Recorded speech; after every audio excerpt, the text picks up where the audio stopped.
Hi friends, Cindy at Candle Studio 1422, and this video is an addendum to the candle making kit video. I've made one important change, and I think it's more useful for me to demonstrate the change in addition to the written instructions. Also want to share that the box has changed a bit here. It's a different size box with a new label, but most importantly, I've added 3 new scents. This one is grapefruit and mint. I've also added sugar crystals and cucumber water and melon.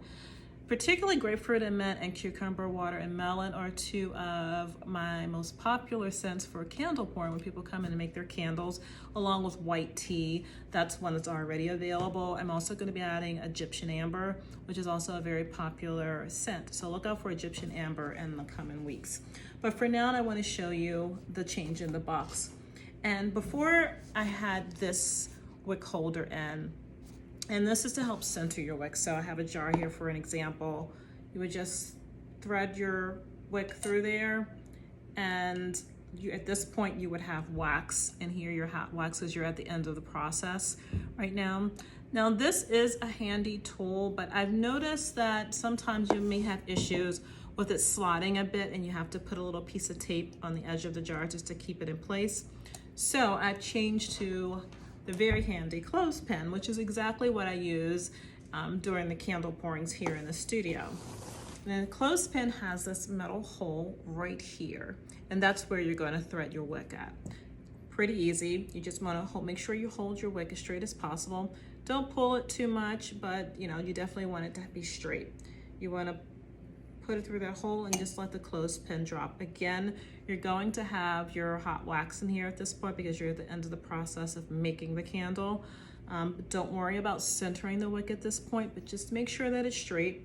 You want to open your clothespin there, and you're going to take your wick, pull it over to the side, and clamp it. So it'll look like this when you're done. And it does stay in place really well.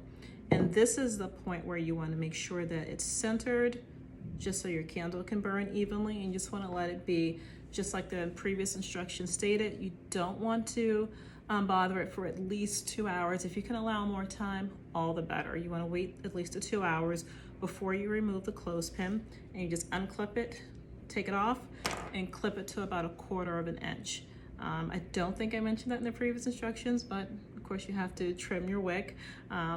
And you really want to trim your wick just about every time before you burn it to about 1/4 inch. You want to make sure it's about 1/4 inch. So that is the major change. Again, just as a previous instruction stated, you want to wait at least 2 weeks before burning your candle. It is soy wax. It's more gentle than paraffin because it's soy and it's not a petroleum-based wax. So you want to wait those 2 weeks to allow the strength and the scent to build up. If you burn it before those 2 weeks, you may end up with very little scent. So again, just try to be a little patient and wait the 2 weeks before you actually burn it. These are available online and in the studio. And I will be adding more scents in the coming weeks. Thank you all. Have a good one. Bye-bye.